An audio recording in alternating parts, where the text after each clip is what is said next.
Going down this weekend, we have UFC Fight Night Kansas City, Garry versus Prates. And in this video, I will be giving you my full card breakdown along with a prediction for every single fight on the card. And from top to bottom, I think that this is a very well put together card here by the UFC. We have some very interesting matchups and we have some what I like to call moment of truths. We have Carlos Prates getting a main event against Ian Machado. Garry, a guy that has clearly shown he is one of the better fighters in the weight class, so big test for Carlos Prates. And then we have David Onama getting a big opportunity against Giga Chikadze, and we have Malcolm Wellmaker from Dana White Contender Series getting an opportunity against Saaiman, who's looking to bounce back and get in the win column. So a lot of interesting things going on here on this card. Excited to break this one down. Let's hop into it, starting with the very first fight of the evening between Chelsea Chandler and Jocelyn Edwards. Now, I like Chelsea Chandler, man. I like Chelsea Chandler. I know she had the Stockton sprint going on the one time, right? Chelsea Chandler running away, and we kind of have some fun with Chelsea Chandler. But here's the bottom line. She's tough, she's gritty, and if she can turn a fight into a street fight type of vibe, she has a good shot against anybody in the weight class. Look, she's strong, she's physical, and she does have a decent ground game, right? She's got some decent submissions, and on the feet, it's that sloppy boxing type of style, but she's got the grit, right? If she can turn it into kind of what I like to call a grit fest, Chelsea Chandler has a chance. However, I think that this is just Jocelyn Edwards who's really starting to hit her stride, because a few fights ago, Jocelyn Edwards was racking up some W's, but then she ran into some trouble where she lost to Nora the Great Cornholio by decision. Then she goes out there and gets outworked by Eileen Perez, right? So we've seen that there are some holes in the game of Jocelyn Edwards. And whenever you suffer a couple losses in a row, especially as a young fighter, I'm always interested to see how you bounce back. And she came back against Vidal and found a beautiful submission, rear naked choke. And when I saw that, I'm like, this is someone who's really starting to come into their own. Jocelyn Edwards, I think, is making those tweaks. I think that she's really starting to find her rhythm, and I like what we've seen from her so far. I think that Jocelyn is clearly the better fighter. She is a lot more technical. She does pretty much almost everything better than Chelsea Chandler. It's just the fact that what we saw in these two losses with Eileen Perez and with Nora the Great Cornholio, while I don't think Chelsea is as good as them, I think if she utilizes her strength, mixes things up, and keeps that pressure on Jocelyn Edwards, there's a chance that she could pull this one off. But again, I think Jocelyn is better. I think if she uses the front kicks up the middle, drills some straight shots to the body, tries to take some wind out of the sail and keep Chandler off of her, I think Jocelyn Edwards can comfortably win a decision here over Chelsea Chandler. Again, Chelsea's someone, I think she's fun, man. She's got that kind of attitude to her, and she's going to go in there and give it her all, but just kind of unreliable in my opinion. And I think if she tightened up her technique a little bit more, maybe she could, beat Jocelyn Edwards, but I just don't see, unless she just overpowers Edwards and makes it just an ugly fight and Jocelyn doesn't have an answer, I just don't see how Chelsea wins the fight. I'm going with Jocelyn Edwards. I just think that she is the better overall fighter. Moving on. We have Romero versus Timmy Cuamba. Not Roberto Romero. Not Romero, dog. This is MMA. Look, I really like Roberto Romero. From what I've seen from him, one fight in the UFC thus far, and it was the debut. He was coming over for Combate, and I like what we've seen from Roberto Romero. I know he lost to David Onama, but I like what I saw in this fight. And early on, he had David Onama in some real trouble, right? And we've seen how good David is. And when I watch Roberto, he's got excellent boxing. I like the way that he mixes things up. He does a great job of, when boxing coaches will teach you to get behind that shoulder and utilize it. So if a counter comes back in your direction, you have that protection on the chin. And you see Roberto Romero do an excellent job of that. He's got good power in his hands. He moves forward, and he does have some decent kicks, right? I think his kicking game is a little bit underrated, and he's got a pretty well-rounded skill set. But I think that the X factor in this fight is the power in the hands of Roberto Romero. I think if he could get to the inside, turn this into more of a boxing match, I think that he will have a tremendous amount of success in this fight, because Timmy Cuamba, while he's coming off of 2 L's, right? This is a guy that came into the UFC, made his debut, lost to Balagioki, which that was kind of a tough debut, right? Loses by split decision there, and then goes out there and gets worked by Lucas Almeida. And coming off of a loss like that was almost a year ago, to where you basically got the brakes beat off you by Lucas Almeida, I just don't know how good of a look that is. I know Almeida's pretty solid, but from what I've seen from Roberto Romero, man, this guy, if he could get to the inside and start to let the boxing combinations fly, I think Timmy Cuamba is going to be in trouble. But if Timmy can keep it at range, utilize his kicks, mix things up, attack the leg, attack the body, and keep Romero at the edge of his shots from the outside, I could absolutely see where Timmy could maybe outpoint him. But from what I've seen from Romero thus far, man, I'm not picking against this guy in this fight here. I think that there's a shot that he finds a KO in this fight, but I think from what we've seen from Cuamba, he's got some decent durability, and he's a guy that if he can poke from the outside, he could give some guys some trouble. I think Romero hurts him badly early in the fight. Cuamba's able to survive, and then we just get a solid back and forth as the fight plays out. But I think Romero lands the more damaging shots. I'm going Roberto Romero by decision here, but I absolutely could see him getting a finish. Moving on, we have Jacqueline Amorim versus Poliana Viana. This is an interesting matchup here because I know that a lot of people are so quick to lean towards Amorim in this fight, and I get it. I think Jacqueline Amorim is very, very skilled, right? From what we've seen from her in the UFC, goes out there and loses this, split or unanimous decision to Sam Hughes, right? She came over from LFA, excellent submission skills, really, really good jiu-jitsu. I thought this was a tough debut in the UFC for Jacqueline Amorim, and it tells you kind of what the UFC, I think, thinks of her, right? Because Sam Hughes is known for, being this veteran that's around, and she's got a solid ground game, and she's hard to deal with, right? And especially for a young fighter. And I think that was a learning opportunity for Jacqueline, because then she rattles off 3 wins in a row, getting a ground and pound finish here, going out there, getting the armbar over Corey McKenna, and then coming off of another armbar submission over Vanessa Demopoulos. So I think what we learned from Jacqueline Amorim is that she is more patient now. She's not going out there like when she did against Sam Hughes, just trying to empty the gas tank, squeezing and taking away all of her energy, trying to finish the fight so quickly. So I think the patience that is on the side of Amorim when it comes to the grappling is going to be an issue in this fight, because I think Poliana Viana, right, she's coming off of 2 L's. She got subbed by Yasmin Lucindo and got finished by Jillian Roberts. And this other loss here, this was Tabitha Ricci, right? So she's losing to some of the bigger names in the division and some of the better fighters in the division. I shouldn't say bigger names, but you get what I mean. Fighters that are actually pretty solid in the division.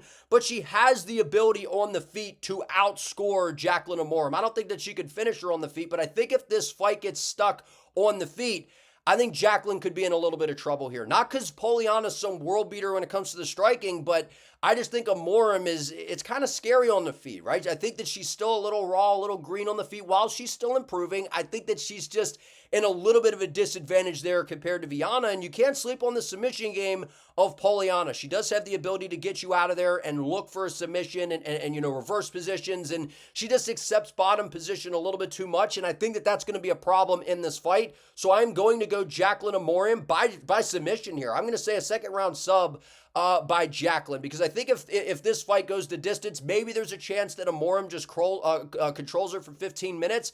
But I don't know that will happen unless Viana just accepts being on bottom for, the duration. But I think if Poliana can stop the takedowns, keep the fight on the feet, she gives herself a very good chance to pull this one off against Jacqueline Amorim. But from what we've seen from Jacqueline, she has excellent jiu-jitsu, very good grappling. I'm going with Jacqueline Amorim. I think that she gets it done.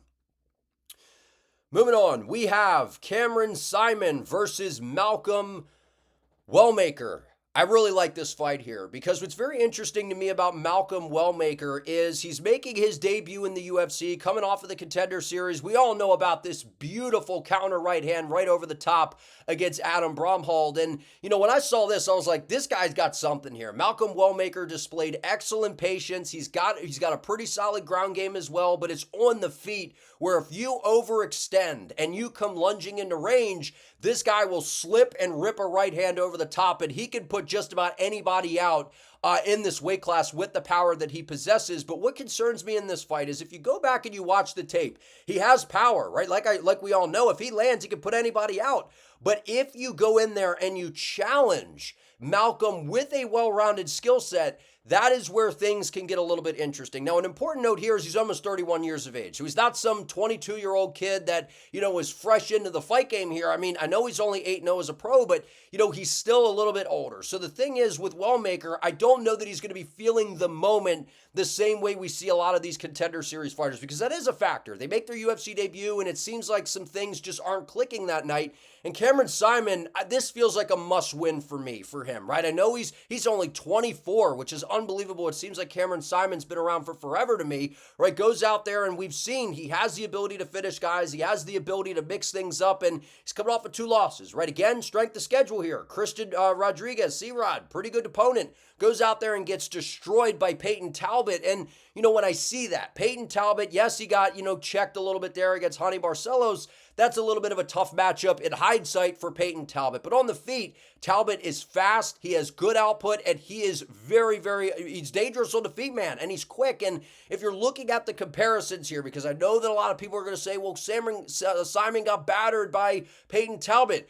I don't think that Malcolm and Talbot are the same fighter. I think that Malcolm has more one-shot knockout power, but I think that the lack of output may hurt Malcolm Wellmaker in this fight. Now, there's a chance that Cameron, because he does overextend, he comes into range, and, he gets clipped with a shot. Of course, that is definitely possible in this fight. But I think that the camp of Cameron Saaiman, he spent, what has it been, basically a year away now, right? A little over a year here. He trains with Dricus du Plessis. You couldn't tell, right? They don't look anything similar in their fighting styles. But Mornay Fisser is an excellent coach over there. And I think that they're going to have Cameron Saaiman really well prepared for this fight. I think that people are overlooking Cameron in this fight because of the 2 losses. He took some time away. I think that time away is going to serve Cameron Saaiman well. I actually think that he pulls off the upset here and wins a decision over Malcolm Wellmaker. I think Malcolm's going to be very good in this division. I think that his future is bright, but we often see these guys come in, and sure, he could go out there and starch Cameron Saaiman, and the hype is real. I want to see a little bit more before I really start to kind of put my eggs into the basket here of Malcolm Wellmaker. I think if Cameron Saaiman comes up with a good game plan, is strategic in the way he approaches this, and doesn't overextend, giving Malcolm those counter opportunities, I think Saaiman can outpoint him and win a decision here by mixing things together. I'm going Cameron Saaiman to get this one done. Moving on, we have Damon Blackshear versus Alatengheili. I honestly, if you want me to be honest, now watch me jinx it, but I really don't think that this is a close fight, man. I don't think this is a close fight, and I think that Damon Blackshear is one of those guys that I know people recognize his skill set. I'm not saying that people are sleeping on Blackshear, but I think that he on the ground is, as dangerous as it gets in the bantamweight division. And I know a lot of people, they kind of jumped off the train. He lost a decision to Mario Bautista, and it's like, look how good Mario's been, right? You've seen what he's been able to do in the division, starting to get into those big names. And then he goes out there and gets starched by Montel Jackson, who I've been sitting up here saying, I think that is one of the dark horses in the bantamweight division. Jackson has excellent timing on the feet. He's got tremendous power in that left hand. I don't hold anything against Blackshear in that fight. And then he goes out there and subs Cody Stamann and then gets a Kimura finish over Cody Gibson 4 weeks ago. And what I like about Blackshear, this is a guy that, remember the Bautista fight, and then he came around and then fought Montel Jackson, and we've seen this guy be active. I like the activity from Blackshear, and with Alatengheili, he goes out there, wins against Rodriguez, and, he did have the loss against Chris Gutierrez, and I see in this fight, I think Alatengheili does have some solid powers, got some decent striking, he has solid wrestling. But what are you going to go in there and try to grapple with Damon Blackshear? I think that would be a massive mistake from Alatengheili, unless he's able to posture up, rain down some good ground and pound, and find a finish that way. But I just think trying to dabble in the grappling, you're asking for problems, man, against Damon Blackshear. And I think on the feet, Blackshear's cleaner, he's sharper, he's got a more dynamic skill set. I'm going Damon Blackshear here. I think that he finds a submission in this fight. I'll say second round. I'll go second round submission here, but I could see a decision, him just kind of outpointing Alatengheili here. But I see a scenario where Blackshear kind of stings him on the feet, finds a submission. I could see Alatengheili, it's not going well on the feet, so he tries to implement the grappling, and that's just going to backfire tremendously, man. I think that that's a bad route to go in this fight. Blackshear's submission game is legit. I think he's pretty good on the feet as well. Going to Blackshear by submission here. Moving on, we have Chris Gutierrez versus John Castenada. I feel like this fight should have happened like forever ago. Every time we turn around, this fight's getting rebooked, and still not too late, man. This fight might get moved to International Fight Week or something. I hope not, right? I hope I'm not, jinxing it or whatever. But look, this is an interesting fight because John Castenada, I wouldn't say he does anything particularly well. I think that he's just kind of a gritty, savage type of fighter. Moves forward. He likes to let his hands fly. He's got some good low kicks. He mixes things up well on the feet. He's got a solid ground game. And in the fights that he wins, I mean, we've seen that this guy can get you out of there. He's sub-Miles Johns, ran into some trouble against Daniel Santos, kept crashing forward, got hit with the knee. And then, he loses a decision, loses another decision, and he's coming off of a decision loss to Daniel Marcos 10 months ago. That's a pretty game opponent there in Daniel Marcos. So what we've seen from Castenada, he's tough, he's going to move forward, and that is what he's basically going to do every time. There's no secret in how John is going to approach the fight. And Chris Gutierrez, we already know what he's looking to do. He's looking to be on this bike, stick and move from the outside, switch stances, and try to bang leg kicks from the outside. And basically, it's the low kick game of Gutierrez that sets everything else up. That allows him to get to the boxing. That allows him to throw those knees up the middle and get you out of there like we saw against Frankie Edgar. Now, granted, that was a over-the-hill Frankie Edgar at the time, but we saw him get, outscored by Pedro Munoz, who's kind of, a calf kick spammer, right? And that was, 2 years ago, not a bad loss to Munoz. Goes out there, beats Alatengheili, loses to Song Yadong. I mean, Song's one of the, the better guys in the weight class. And he goes out there and is able to outscore Quang Lee. So what we've seen from Chris Gutierrez, he's going to be who he is, and John Castenada is going to be who he is. So I think that this plays out on the feet. Castenada trying to crash forward, close the distance, crush the space, back Gutierrez up against the fence, let his combinations go to see if he can get him out of there, maybe incorporate the grappling to not allow Chris to just kind of stick and move on the outside. I just think that the footwork, the leg kicks, and the timing that Gutierrez is going to bring to the table, I just think that it's going to throw Castenada off. Of course, there's a chance that Castenada could maybe take him down, look for a submission, or land a shot or something like that. But I think Gutierrez is a little bit cleaner. I think that he's going to fight more intelligently. I'm going Chris Gutierrez by decision. I think he outpoints John Castenada. I think that the leg kicks they're going to add up over the course of 15 minutes. I got Chris. Moving on, we have Evan Elder versus Gage Young. Interesting here, because I think Gage Young, he's someone who fought, where's this fight here? The loss here to Quillen Salkilde, where he was on the Contender Series and, this past season. And I was actually pretty impressed with Gage Young. I thought that it was a decent showing against Quillen Salkilde. I know he lost by unanimous decision, but we saw some flashes. And, he goes back onto the local pro scene, gets a finish over Eric Grant, and I'm like, okay. And they go back and watch the tape with Gage Young. Look, he's a pretty solid overall fighter, but there really isn't anything that really sticks out to me. He does have the power to get guys out of there, does have a decent ground game, and has solid wrestling, right? But I think taking this fight on short notice, like he is, coming in and making, getting your debut in the UFC, this is a very hard debut matchup. And of course, we've seen fighters come over and they get the call on short notice, they step in and no one really thinks they have a chance, and they go out there and they really push, a fighter like an Evan Elder. However, I don't think that Gage Young is that good. Like when we saw Diego Lopez take a fight on short notice and push Movsar Evloev, we saw Holland come in on short notice against Santos. Like we've seen those scenarios. I don't think Gage Young is that type of guy. I think that he's good, and I think that of course he, might get into the UFC again at some point, and maybe they'll re-sign him after this fight if he puts on a good showing. But I think Evan Elder overall, man, this is a tall order on short notice. Evan Elder's really good, man. We saw that against Valdez. We saw, the submission finish over Darius Flowers. And these losses here, I mean, he's losing to Preston Parsons. He's losing to Nazim Sadikov, who I think the absolute world of, who is a very dangerous guy in this weight class with outstanding power and a well-rounded skill set. So those aren't bad. Those aren't horrible losses, right? That's pretty good competition. And if you look at the strength of the schedule, the overall skill set of Elder, he's good on the feet. He's got good kicks, trains over at Killcliff FC, excellent camp over there. I just think that Evan Elder is just going to kind of mow through Gage Young in this fight. I'm going to say he gets a finish here. I'll say third round. Maybe it happens a little earlier. Maybe it goes to decision. Maybe it's a submission. I don't know. But I think Evan Elder's striking is going to be a little bit too much for Gage Young in this matchup. I think Gage is probably going to look to wrestle, but taking it on short notice. Going to be interesting to see how that cardio holds up, especially if he comes in with a grapple-heavy game plan. Elder has submissions as well. So this is an interesting fight. Hard short notice fight here for Young. I think Evan Elder is easily the better overall fighter. It's a fight. You never know what can happen. I think Evan Elder, though, outschools him, or outworks him and just schools him, to be honest. Moving on, we have Matt Schnell versus Jimmy Flick. I'm just going to be honest. I don't like this fight at all. I don't like this fight. I mean, I like it from a matchmaking perspective because neither guy can decide if they want to retire or not. And I think that, it's great that they're not going in there against some young killer where you're kind of questioning if you still want to fight or not. But here's the deal.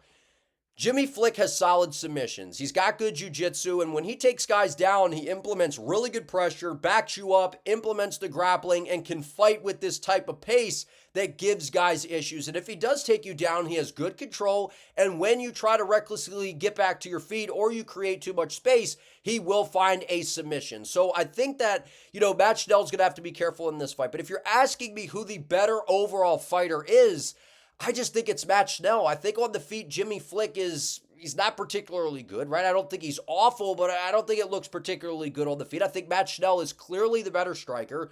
But really, the reason the hesitation here with Matt Schnell is, he got subbed by Brandon Royval. He finished his Sumidarje, but he's coming off of a 3-fight losing streak here to where he got finished by Mateus Nicolau, gets finished by Steve Erceg, gets finished by Cody Durden, and I'm seeing these losses, and I'm just scratching my head. I'm like, where are we at here with Matt Schnell? He's 35 years of age, and it feels like if you clip him with your pinky, this guy gets knocked out, right? And or if he slips on a banana peel and falls into a submission, it just seems like it's always a disaster with Matt Schnell. And I do think that there is the chance that Jimmy Flick goes in there, applies pressure, takes down Matt Schnell, even hits him with a shot, because at this point, anyone in the flyweight division could knock out Matt Schnell. I've never seen a flyweight so chinny in my life. It's kind of frustrating to watch. I just think Matt Schnell's better. I think he's better. I know that Jimmy Flick, they're around the same age. They've both been contemplating retirement. I don't feel confident in anyone in this fight, to be honest with you, but I am going to go Matt Schnell by decision. Maybe gets a finish. Maybe he's too much for Flick on the feet. Maybe Flick finds a submission. I don't like this fight at all. Two guys who are contemplating whether they're going to retire or not. I think that both guys are decent, not upper echelon in the division. I'm going to say Matt Schnell gets this one done, picks him apart on the feet, can stuff some of the takedowns. But again, if Schnell goes in there looking for the chaos and looking for the danger and stands in there with Jimmy Flick, anything can happen. But I think if he fights smart, Matt Schnell wins. I'll go with Matt Schnell in this one. Don't like this fight regardless, though. Okay, now we're getting into the meat and potatoes here. We have Ikram Aliskerov versus Andre Muniz. I love this fight. It was a matter of time before we finally got this fight to actually happen, right? There were some where they moved this from card to card, and I wasn't sure if we were going to get this, but I'm glad we did, because Ikram, man, that was a really, really rough last go against Robert Whittaker. And what this really looked like to me was, first of all, Ikram, he was supposed to be fighting basically a layup. He was supposed to be getting a layup, and he was supposed to be fighting in the apex, to then having to go reroute and fight Robert Whittaker in a 5-round main event. And it's just like the gap there, the huge step up in competition from, you're going from Warley Alves and Phil Hawes to taking on Robert Whittaker. An elite middleweight. And it just looked like Ikram was that deer on the back road when your high beams turn on and all of a sudden you see this deer staring at you in the headlights. He was a deer in headlights in this fight. And it was just way too much, way too soon. And the short notice factor, there were a lot of things going in that into that fight for Ikram. So I'm not going to really factor in that fight too much of this, other than the fact that Ye got KO'd, so we'll have to see if he's maybe a little gun shy or something like that. But this fight to me is very straightforward. I think Andre Muniz, look, he had a pretty solid last showing against Jung Young Park, but again, I say solid, but it's like I expected more from Muniz in this fight. I know Jung Young Park, he's like, people kind of sleep on him, and we've seen Park kind of put on out there, but he loses to Paul Craig, gets finished on the ground by Paul Craig. And again, Paul Craig's finishing you, and it's not by like some sort of Hail Mary submission or something.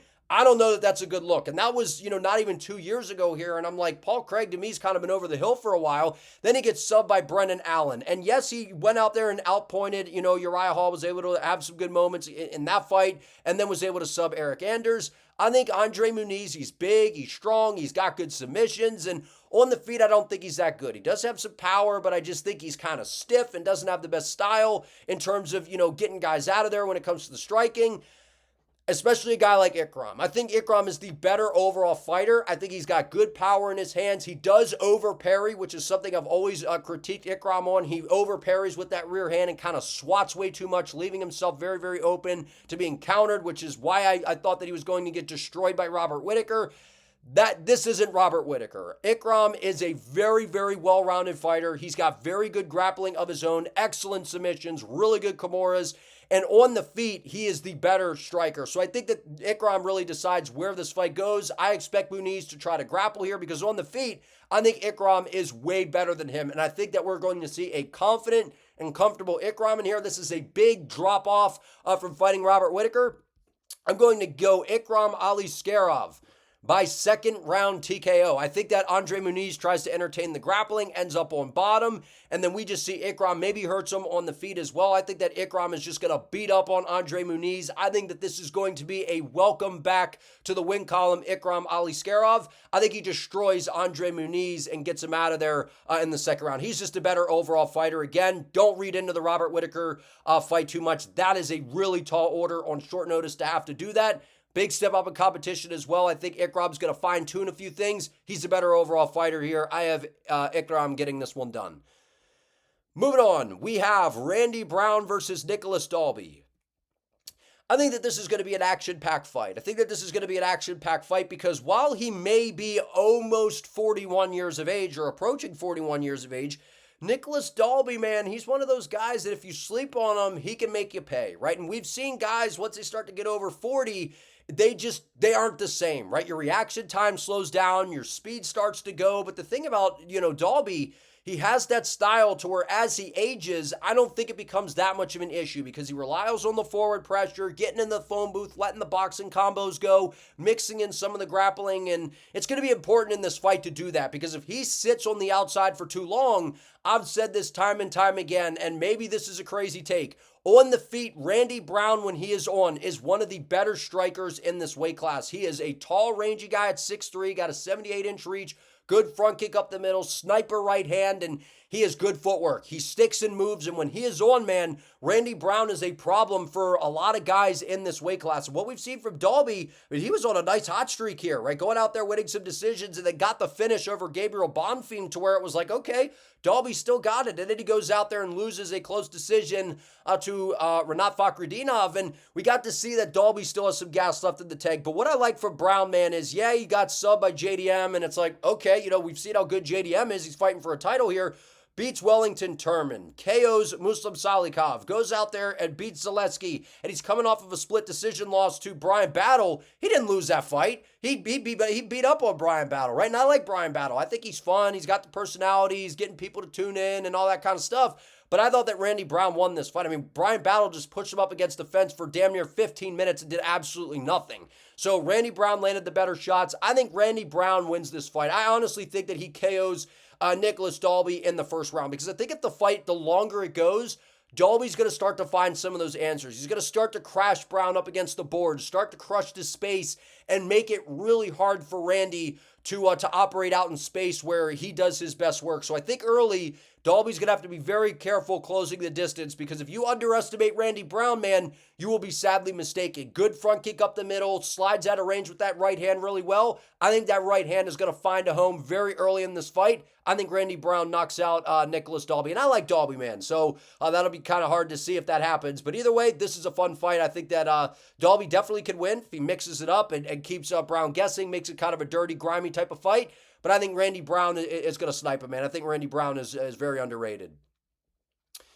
Moving on, we have what is just going to be, I mean, maybe I'm going to jinx it and it ends up like Derek Lewis versus Francis Ngannou or something, but this on paper, man. Speaking of on paper, the GOAT is on this card, Anthony Smith. On paper, this fight is shit crazy. There's no way that this isn't crazy, right? Both of these guys, they have suspect gas tanks, right? I mean, you put the engine in the car with these guys, and it's like they're getting from 0 to 60 in no time. They are fast starters. They are all gas, no brakes in the beginning of the fight. And then after the first round, it just tends to go, like they got the fast takeoff, and then it's like someone forgot to put the gasoline in the car, man. Like these guys, after the first 5 minutes, they just have this tremendous drop-off in energy. But if you're going to ask me who drops off in energy more, I think it's clearly Michel Pereira, because you have to remember that, yes, Abus, he came in, made his debut in the UFC against Sean Strickland in a 5-round fight night main event in the Apex. people make clown on Sean Strickland. That is a hard debut fight, man. That is a hard debut fight. Sean Strickland's tricky. He moves forward. He's got a good jab. He defends the kicks really well. And in that first round, Abus was landing some really good shots. He was landing some good kicks from range and mixing things up really well and punishing the midsection of Strickland. He just gassed himself out. He just absolutely gassed himself out. And then we saw him go out there and lose to Caio Borralho by decision. That's a guy who's in the top tier of the weight class right now. So those two guys, I mean, those are top dudes in the weight classes, right? Then he goes out there and he loses to Alves, or beats Alves, by decision. And then he goes out there and subs Bruno Ferreira after almost getting, obliterated in the first round. And then comes out there with a nice come from behind performance and submits Bruno Ferreira. There's a chance that this fight looks very similar because what we've seen from Michel Pereira is no matter what division this guy's fighting in, he's a serious issue, right? He's got insane power. We saw that against Petrosky. We saw, the submission over Michal Oleksiejczuk. We saw him finish Ihor Potieria. But we saw against Anthony Hernandez. Again, Fluffy's kind of a bad matchup for a lot of guys in the weight class. The bottom line is this. Michel Pereira is very explosive. In the first round, he can finish anybody at middleweight in the first round. But outside of that, there is a huge drop-off in energy after that first round, man. And I think Abus, who also is a fast starter and expends a lot of energy early, I think there's a shot that he gets stung badly and almost gets put out.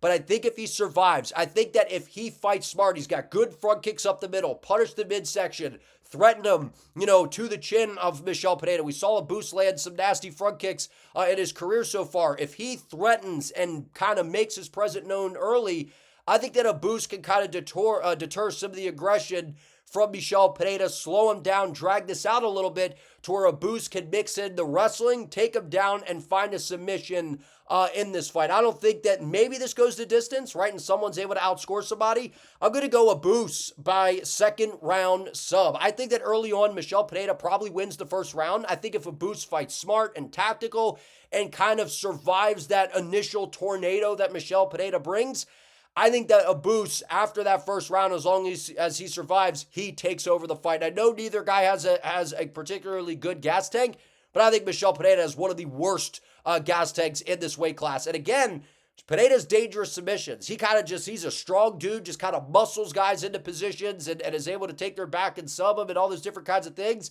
He's dangerous. He absolutely could knock somebody out. I don't think this fight goes the distance. Maybe it does, but I'm going to go with Abus Magomedov. I think that if he fights strategic, utilizes the kicks from range early on, doesn't stand there to be clocked by Michel Pereira, but if you're getting clipped by Bruno Ferreira, I'd like to think that you're probably going to get clipped by Michel Pereira. But as long as Abus can weather the storm, fight intelligently, drag this out, I think that he's able to take Michel Pereira down, put him on his back, and find a submission or win on minutes. I think Abus Magomedov actually pulls this one off. But I absolutely could see Michel Pereira starching him in the first round if Abus isn't careful. Moving on, we have a fun one here. In featherweight, we have Giga Chikadze versus David Onama.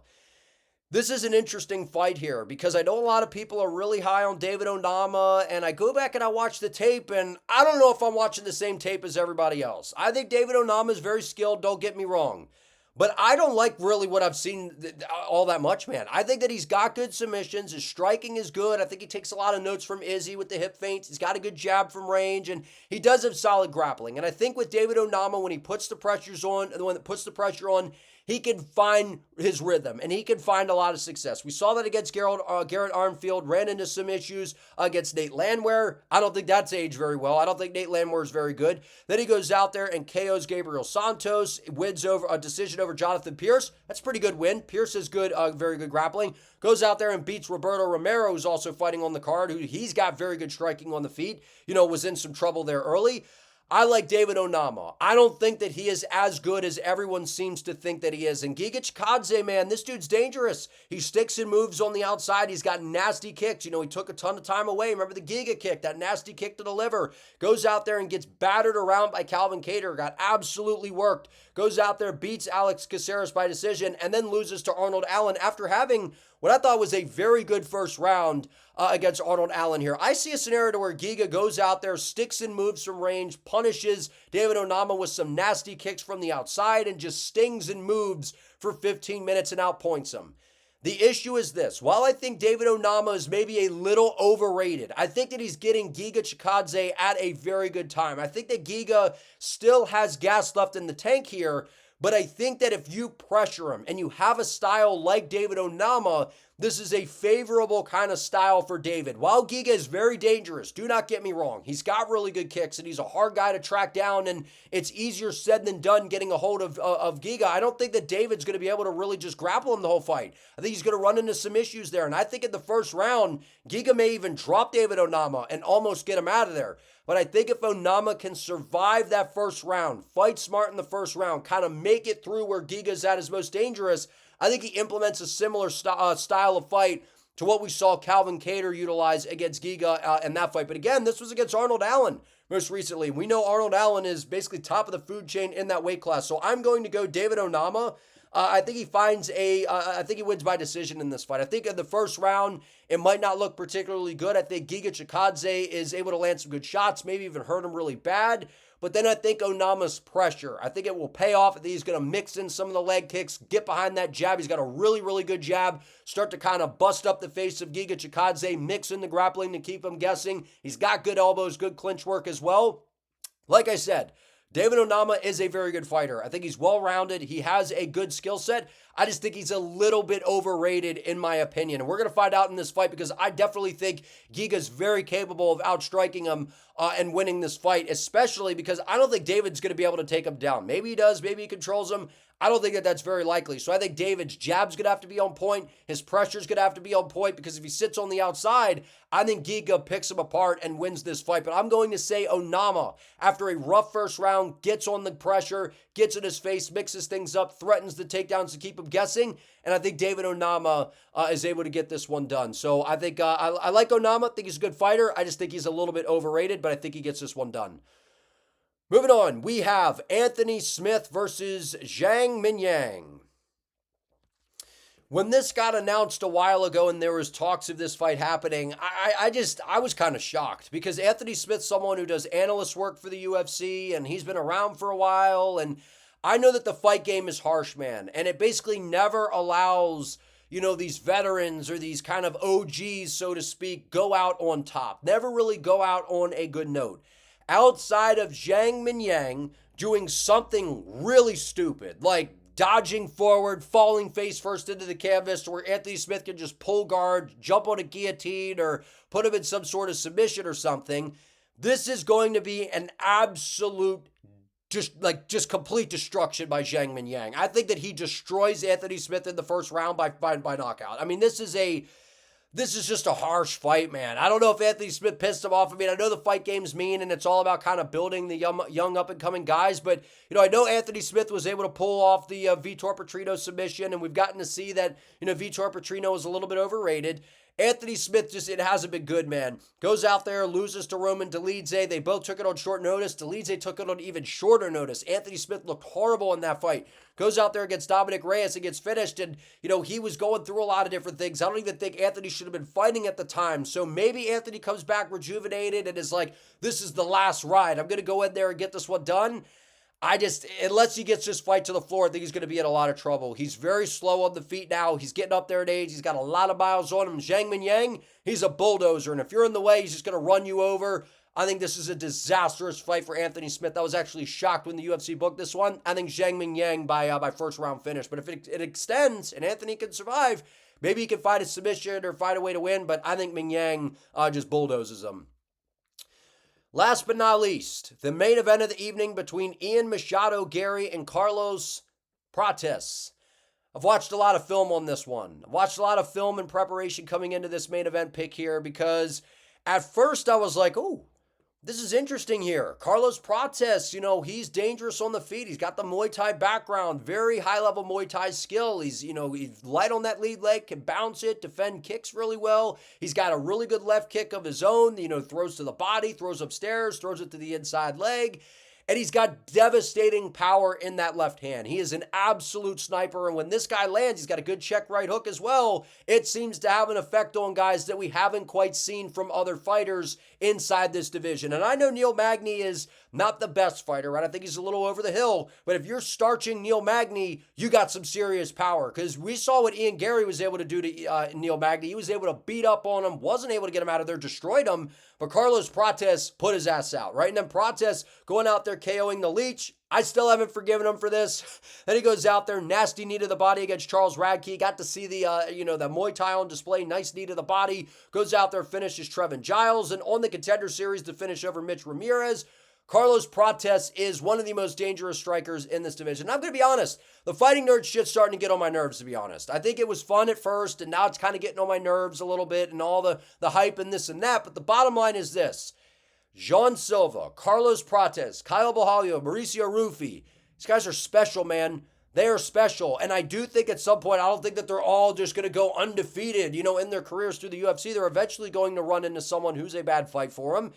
And I think Ian Garry presents a lot of challenges for Prates. Ian Garry, he's got really good high kicks. He's got really high fight IQ. And we've seen this guy, even losing to Shavkat Rakhmonov, he had some good moments, right? I know that this was kind of a boring fight and this and that. And I was surprised, actually, at how well Ian Garry did in this fight. He was, doing well in the grappling. He had Shavkat's back. And we've seen from Garry, man, finished D-Rod, set him up beautifully, kicks to the body, brought it upstairs. I think that's going to be a strategy in this fight, considering that Carlos Prates is a southpaw who tends to drop his hands. He gets a little cocky in there. He starts to kind of slip and roll and find his rhythm, but his hands come down very, very low. And I think that Gary's going to look to exploit that in this fight. Goes out there, works Neil Magny, man. Goes out there and wins a split decision over Jeff Neal. And then we saw him the MVP fight. Wasn't really getting touched up by MVP much. He got basically hit with a shot. He's like, the hell with that. I'm just going to grapple, which was the smart play by Ian Garry. Bottom line is this.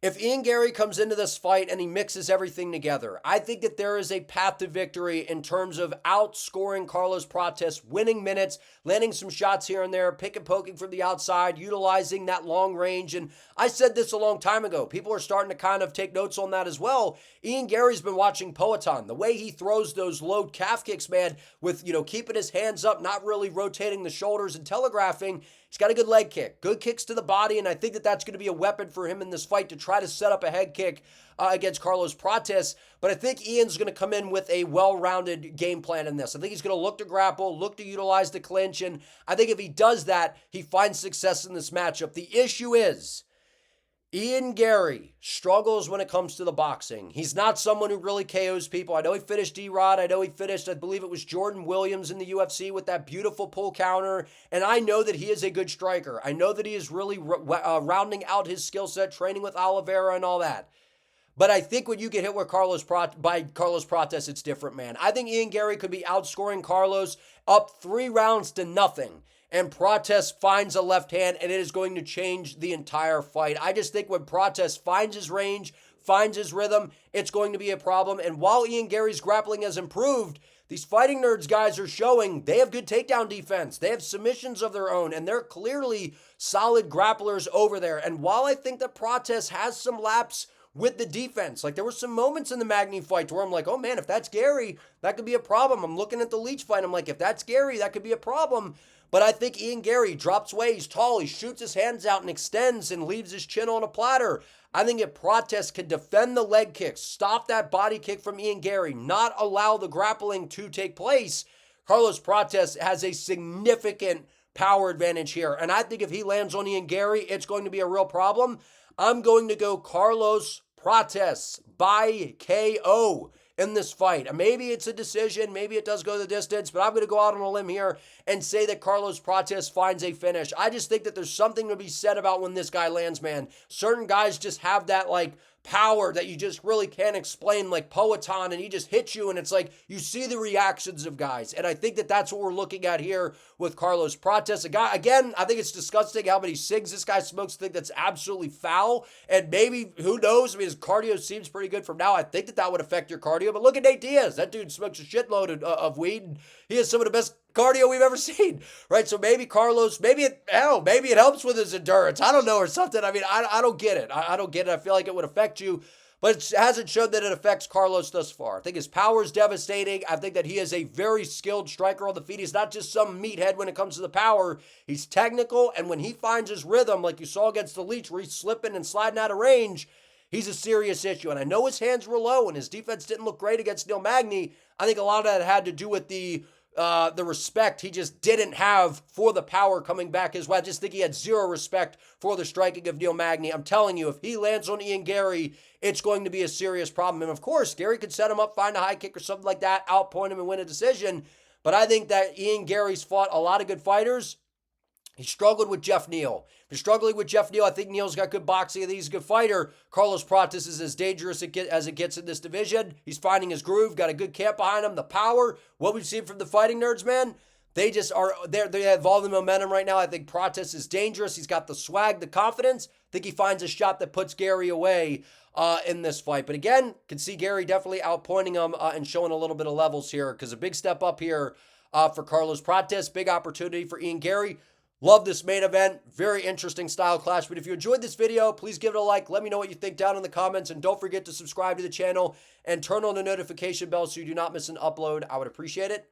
See you next time.